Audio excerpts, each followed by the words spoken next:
¿Cómo les va?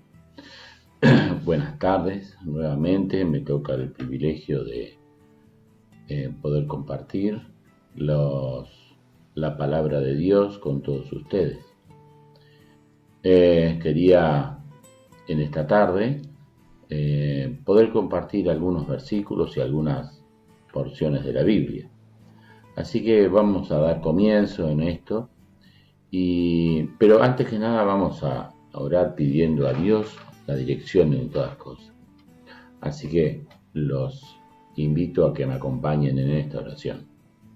Bendito Dios y bendito Padre, gracias Señor, porque a pesar de todas las circunstancias y de todas las cosas, tú estás al lado nuestro, acompañándonos y guiándonos en todo momento. En este momento que vamos a abrir tu palabra, queremos pedirte que tú nos des tu luz, nos guíes y nos acompañes.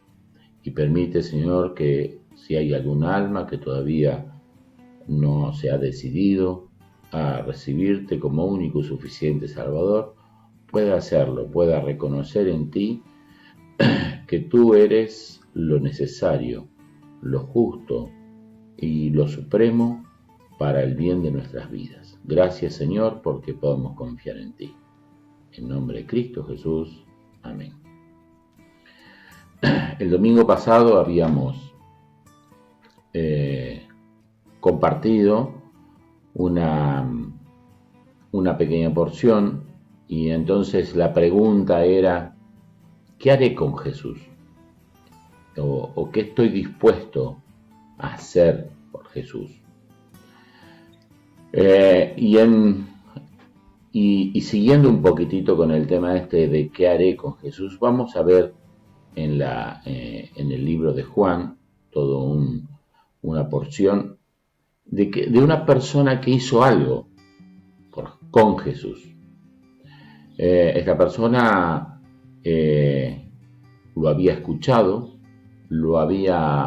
seguramente lo había no visto, sino lo había sentido de alguna manera lo que él hacía o lo que él hablaba en las calles de Jerusalén.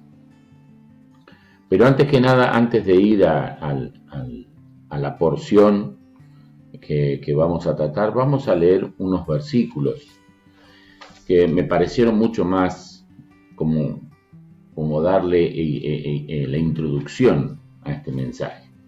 Vamos a ponerlo los lentes porque si no, no vemos. En el Evangelio según San Juan, capítulo 1, dice, en el principio era el Verbo, y el Verbo era con Dios, y el Verbo era Dios. Este era en el principio con Dios. Todas las cosas por Él fueron hechas, y sin Él nada de lo que ha sido hecho fue hecho. En Él estaba la vida, y la vida era la luz de los hombres. Y la luz en las tinieblas resplandece, y las tinieblas no prevalecieron contra ella. Nosotros siempre tenemos cierta aversión a la oscuridad. Y en diferentes etapas de nuestra vida, eso se sucede más y se siente más que en otras. En el caso en el que lo veo a diario acá en casa, es con Noah, con el nietito. Él es pequeño, tiene 4 años. Y es todo un desafío para él poder ir y transitar por una parte oscura de la casa, o él que vaya a dormir y se apague la luz.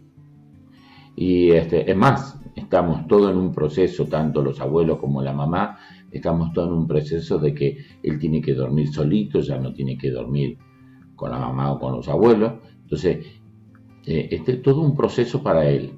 Y le hemos comprado ahora un veladorcito para que él pueda tener a la noche, pueda tener esa luz que le dé cierta seguridad, como se llama, en su mente pequeña, de saber que no pasa nada en la habitación, que no hay nada en la habitación, que esté oscura.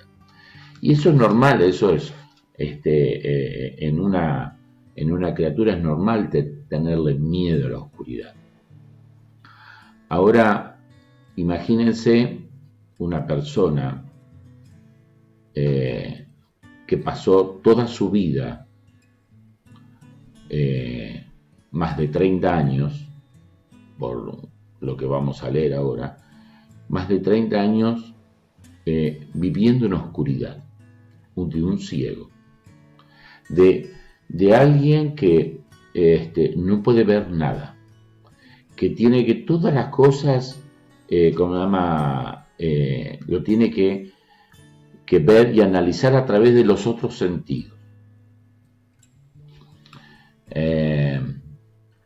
Hace muchos años atrás, muchísimos años atrás, yo conocí a un muchacho, yo tendría unos 15, y este muchacho, unos 15 años tendría yo, y este muchacho tendría unos 18, 19 años.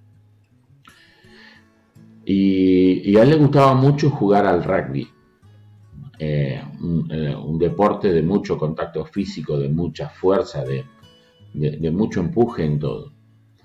Y parece ser que en la práctica de ese deporte, en él, principalmente en él, le causó un desprendimiento de retina. Y no hubo caso en aquellos años, estoy hablando de hace mucho tiempo atrás, más de 40 años, en aquel tiempo no había ningún método, ninguna terapia de sanación, algo que los médicos pudieran hacer por un desprendimiento de retina. Y el muchacho perdió la vista, no la vista de un ojo, sino de los dos ojos, y con solo 18 o 19 años quedó totalmente ciego. Y para él fue todo un proceso aprender a manejarse, aprender a manejarse dentro de la casa, dentro de su habitación que él tenía y que él era súper familiar, pero una cosa es ver las cosas y darse la dimensión de dónde están, y otra cosa es no ver nada, no saber si uno está a 10 centímetros de algo o a 1 metro de algo. Y toda la familia lo ayudó y lo quiso acompañar en todo momento, y una de las cosas que hicieron fue dejar siempre las cosas en el mismo lugar. A veces nosotros tenemos la costumbre de, porque nos cansamos, porque queremos renovar el ambiente, qué sé yo, cambiamos la disposición de los sillones, de las mesas, a veces de los cuadros, la disposición del televisor. Reordenamos la casa para que tenga otra vista. Tenemos las mismas paredes, tenemos los mismos muebles, pero los ponemos de diferente lugar y cambia todo el ambiente. Bueno, esta familia, para ayudar a su hijo, que se había quedado ciego, no cambió más la disposición de los muebles, cómo estaban puestos los sillones en el living, cómo estaba puesta la mesa, cómo estaban puestas las sillas, para que él pudiera aprender a manejarse dentro de esa oscuridad. Y en la Biblia tenemos este ejemplo en el Evangelio según San Juan, capítulo 9, es que hay un hombre que era ciego, y era ciego de nacimiento. Y estaba realmente en una situación muy mala. A ver, hoy por hoy hay muchas cosas que las personas pueden hacer cuando están bajo esa condición. Pero en la antigüedad y más en los tiempos de Jesús, no había subsidios, no había quien te enseñe algo, no había quien te pudiera, entre comillas, dar una mano. Y entonces esa persona se volvía prácticamente un indigente. ¿Y por qué? Porque no tenía prácticamente no servía para la sociedad, porque no tenía forma de trabajar. Porque muchos de los trabajos se hacen en forma manual y que tuviera la vista como principal elemento de ayuda. Una de las cosas que yo me acuerdo, mi papá hace muchos años atrás era gerente de una empresa. Y una vez vino un hombre a pedirle si era posible que la empresa le diera un televisor y él poder rifar ese televisor para poder sustentarse en el tiempo. Mi papá lo miró, no, le voy a hacer algo mejor, le dijo mi papá. No le voy a dar un televisor para que usted lo rife, yo le voy a dar un trabajo. Y la persona esa se quedó primero sorprendida, y después como medio que se enojó con él, con mi papá, dice: ¿cómo? Usted me está cargando, si usted sabe que yo no puedo ver, no puedo aprender a trabajar si soy ciego. Y mi papá le dijo que sí, usted puede aprender, usted puede hacer cosas, le vamos a preparar un puesto de trabajo y usted va a tener siempre las mismas cosas en el mismo lugar, le explicó. Y usted va a poder hacer las cosas que le vamos a enseñar. Y se quedó sorprendido el hombre. Y lo tomaron en la fábrica, y entre mi papá y otras personas más, el departamento de ingeniería y otras cosas más, le acondicionaron un puesto de trabajo donde él estaba, y que el hombre aprendió las distancias, las medidas, las cosas que tenía que agarrar, la secuencia en cómo tenía que agarrar los materiales y armar lo que tenía que armar. Y trabajó muchos años en esa fábrica, hasta el momento que se jubiló.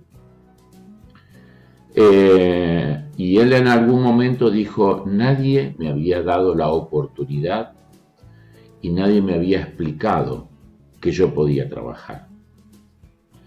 Y en la época de Jesús eso no se daba. Y entonces las personas que tenían una discapacidad, algo que les afectaba del resto de las personas, era realmente complicado. Y esta persona era ciego de nacimiento, no era porque un accidente o por algo. Esta persona ya había nacido así, directamente ciega, desde el primer momento, desde el primer día de su de vida, no veía. Y Jesús se lo encontró mucho tiempo después en la calle, y sus discípulos le dijeron: ¿y qué le pasó a este? Este es ciego. ¿Por qué tiene esto? Y lo vamos a leer en el Evangelio según San Juan, capítulo 9. Dice al versículo 1: al pasar Jesús vio a un hombre ciego de nacimiento. Y le preguntaron sus discípulos diciendo: Rabí, ¿quién pecó, este o sus padres, para que haya nacido ciego? Y ahí nos detenemos un cachito.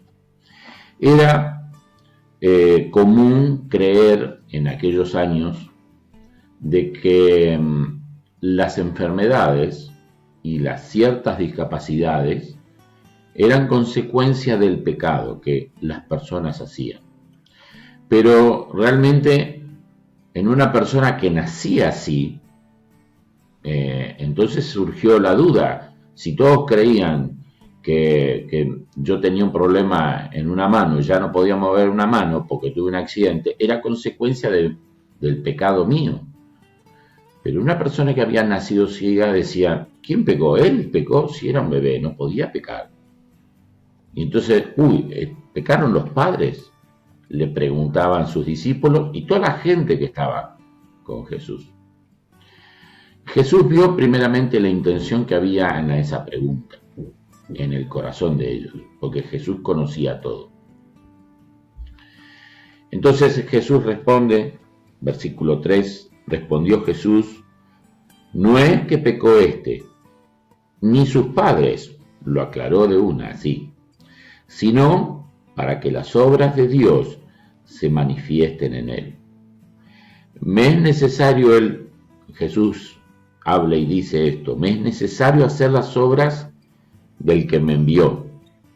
Entre tanto que el día dura, la noche viene donde nadie puede trabajar. Entre tanto que estoy en el mundo, luz soy del mundo. Y paremos ahí.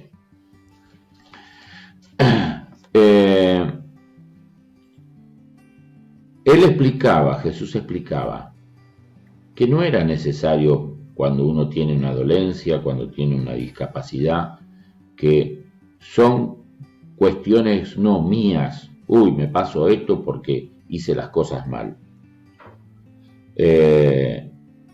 Jesús explicaba que él venía a hacer un trabajo, a hacer algo, para demostrarle al mundo, a su pueblo, al pueblo de Israel, que uno tenía que volcarse a Dios. Y Jesús al minuto hace algo. Dice la Biblia, versículo 6, dice, dicho esto, escupió en tierra e hizo lodo con la saliva y untó con el lodo los ojos del ciego. Normalmente cuando nosotros tenemos una cuestión que nos lastimamos las manos o nos caemos y nos lastimamos las rodillas, siempre lo primero que nos indican es la higiene. Entonces la higiene de la zona herida, primero lavarla con agua y jabón, si es necesario con un cepillito suave limpiarla, aunque nos duela. ¿Para qué? Para evitar cualquier tipo de enfermedad que pudiera sucedernos. Y Jesús utiliza algo que para aliviar una dolencia que tenía este hombre, algo muy raro, escupir en tierra y hacer barro. Y nos quedamos pensando en esto. A ver, normalmente hay personas que tienen la costumbre de andar escupiendo, cuando van caminando por la calle y escupen. Y normalmente uno en la saliva puede tener gérmenes y contaminar y ensuciar las cosas. Y era llamativo esto, que Jesús hubiera hecho esto, y más en la tierra, mezclarlo con la tierra y formar barro, que pudiera tener también la tierra otros gérmenes, y ponérselo arriba de los ojos, algo tan sensible como los ojos. Nosotros a veces nos lastimamos, nos entra una tierrita o tenemos las manos sucias y sin querer nos tocamos los ojos, estamos con el ojo todo irritado. ¿Cómo sería posible todo esto? Bueno, Jesús lo hizo. Pero todas estas cosas hacen que sea comparativo Todos estos puntos nos muestran que son puntos de comparación que tenemos que hacer. El Señor Jesús se escupió e hizo lodo. Y eso nos representa la bajeza en que a veces estamos. Y lo sucio que a veces estamos delante de la presencia de Dios. Y que de alguna manera nos tenemos que limpiar de todo eso. Y el Señor le dijo a este hombre ciego, le da una orden y una indicación. Dice el versículo 7, y le dijo, ve a lavarte en el estanque de Siloé, que traducido es enviado. Fue entonces y se lavó y regresó viendo. ¿Cómo es esto? Esto vuelve a ser de comparación esta frase, ve al estanque y lávate. Nos da puntos como se llama, de que tenemos que observar lo que Juan escribió en la Escritura. El Señor Jesús estaba dando una orden. Ve, anda, haz esto. Y a veces Dios nos da órdenes y no las cumplimos. No queremos cumplirlas. Porque nos parecen irrazonables. Pero el Señor quiere que cumplamos sus órdenes. ¿Y a dónde lo manda? ¿Lo manda a lavarse con la primera canilla que encuentra? No, lo manda a un estanque donde hay muchas aguas. Y encima era el estanque de Siloé, que según dice acá, que significa Siloé, que es enviado. A las aguas que Dios provee. No nos manda a lavarnos a otros lados. Le mandó específicamente a lavarse a las aguas que Dios había enviado. Y entonces este hombre va con una fe indubitable, que no puede dudar de nada. Y él vuelve bien. Él vuelve bien. Cuando nosotros nos ponemos en las manos de Dios y dejamos que Él actúe en nuestras vidas, vamos a ver milagros tan grandes como este. Y vamos a ver cosas que van a ser incomparables para nosotros. ¿Cómo era el mundo para este hombre ciego de nacimiento? No lo conocía. No sabía cómo era. No sabía de qué color eran las flores, de qué color era el pasto. Podía él sentir el perfume porque sí lo olía. Podía él sentir el aroma de la tierra porque se siente. Podía sentir la textura de tocarlo, pero no podía verlo. Y él vuelve, después de cumplir con lo que Jesús le pide, viendo.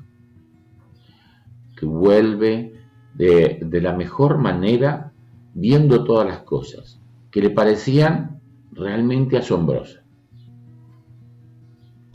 Dice, entonces los vecinos y los que antes le habían visto que era ciego decían, ¿no es este el que se sentaba y mendigaba? Unos decían, él es, y otros, a él se parece. Él decía, yo soy. Y él estaba contento por eso, porque había hecho todo un cambio en su vida. Volvemos de vuelta al tema de las comparaciones. Este efecto del milagro también lo tenemos que aplicar a nuestras vidas. Eh, si usted es una persona que antes no conocía a Cristo y que ahora tiene la oportunidad de conocerlo y pudo haber aceptado al Señor Jesucristo como único y suficiente Salvador, todos los de su alrededor, pueden hacerle estas preguntas. ¿No era este? Mirá, este no era el que se sentaba acá y hacía esto o aquello. Ah, ¿no era ese hombre el que andaba en malos pasos por acá, por allá? Mirá cómo cambió. Mirá qué vida tiene ahora. Y usted puede decir, yo soy el que Jesús cambió. Usted puede dar testimonio de eso, puede dar pruebas de eso, porque Jesús lo cambia a uno, en todo momento. Después vienen todas las otras cosas. Usted puede seguir leyendo ahora el Evangelio según San Juan, a partir del versículo 12 o 13, todo lo que este hombre sufre porque hubo un cambio en él, y todo lo que lo cuestionan alrededor de ese cambio que él sufrió. Pero él dice, yo solo sé que ahora veo, yo solo sé que ahora puedo ver, gracias a quién, a Jesús. Más tarde Jesús lo encuentra a este hombre. Versículo 35. Dice, oyó Jesús que le habían expulsado y hallándole le dijo, ¿crees tú en el Hijo de Dios? Respondió él y dijo, ¿quién es, Señor, para que crea en él? Claro, él siempre había escuchado y había sentido, pero nunca había visto, porque él había sido ciego desde nacimiento. Entonces, versículo 37 dice, le dijo Jesús, pues le has visto, el que habla contigo, él es. Y él dijo, este hombre dijo, creo, Señor. Tan sencillo como eso, y dice la Biblia, y le adoró. Que yo recuerde, hay dos hombres que dijeron más o menos las mismas cosas. Este fue uno. El otro fue el malhechor que estaba clavado en la cruz. Que los dos creyeron automáticamente quién era Jesús. Y los dos tuvieron la salvación de sus almas al instante. Uno le adoró, como que es este hombre, el ciego de nacimiento. La Biblia no dice su nombre, ni tampoco el nombre de sus padres, pero sí el hecho de que este hombre había sido ciego de nacimiento y que Jesús le dio la vida, la vista. También le dio la vida, pero la vida eterna. El otro, el malhechor, también creyó, y en ese momento Jesús le dijo, estarás conmigo en el paraíso. Sabía que por su corazón que se había dado vuelta, ese hombre creía realmente que Jesús era el Rey de todo. ¿Qué haré con Jesús? ¿Seguiré siendo un ciego o cambiaré mi vida? Que ahora veré y que adoraré a Cristo. ¿Seguiré sin ver las cosas o ahora que vea las cosas puedo comprender mejor? Es la decisión de cada uno. Tenemos esta vida nada más para tomar esta decisión. No tenemos otra. No hay otra vida. No tenemos una oportunidad. Porque hice las cosas. No hay. Solamente en esta vida tenemos la oportunidad de aceptarlo a Cristo o rechazarlo. depende solamente de cada uno de nosotros. Espero que les sirva a ustedes, que les haya gustado, que lo puedan aplicar en sus vidas y en sus corazones. Y queremos invitarlos a que otro domingo, el próximo, pueda escuchar otro mensaje y que alimente sus almas y sus corazones. Y si no se decide hoy y quiere decidirse la semana que viene, puede hacerlo. Pero recuerde que Jesús y Dios es el dueño del tiempo. Nosotros no, y no sabemos cuándo es. Pero lo invitamos a que nos pueda seguir escuchando. Gracias por dejarnos estar en sus hogares a través de esta afirmación. Gracias porque podemos confiar en que Jesús hará toda la obra para con ustedes. Gracias y buenas tardes.